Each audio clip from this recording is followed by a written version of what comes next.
దీంతో పాటుగా మనం మేజర్గా ganja anti drug awareness campaign అన్నది లాస్ట్ 1.5 year నుంచి కూడా మనం సంకల్పం కింద ఆ ప్రోగ్రామ్ని రన్ చేయడం జరుగుతుంది. అది కంటిన్యూ చేస్తున్నాం మనము. అన్ని కాలేజెస్ కావచ్చు, స్కూల్స్ కావచ్చు, ఆర్ ఇంపార్టెంట్ ప్లేసెస్ ఏవైతే ఉన్నాయో అక్కడ కావచ్చు, with coordination from all the departments మనం చేస్తున్నాము. ఈ ఇయర్ దాంతోపాటుగా మనం అభ్యుదయం సైకిల్ యాత్ర అనేది కూడా ఒకటి ఎంటైర్ వైజాగ్ రేంజ్లో చేస్తున్నాము. అది మనకు ప్రజెంట్ శ్రీకాకుళంలో రన్ అవుతుంది. దానికి సంబంధించి కూడా క్లోజింగ్ ప్రోగ్రామ్ మనకి అంటే ఓపెనింగ్ మనం జేఆర్పురం శ్రీకాకుళంలో స్టార్ట్ చేసి ఇచ్చాపురంలో క్లోజింగ్ పెడుతున్నాము.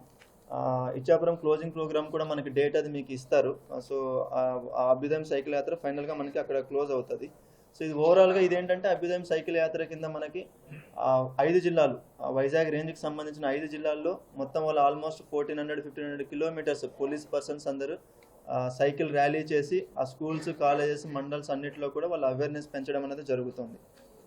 గేమింగ్ యాక్ట్కి సంబంధించి లాస్ట్ ఇయర్ కన్నా ఇయర్ ఎన్ఫోర్స్మెంట్ పెరిగింది. అది మనకు లాస్ట్ ఇయర్ 254 కేసెస్ రిజిస్టర్ అయితే ఈ ఇయర్ 353 కేసెస్ రిజిస్టర్ అయినాయి. 2034 మందిని అరెస్ట్ చేయడం జరిగింది. 70 లక్షల పైన అమౌంట్ సీజ్ చేయడం జరిగింది.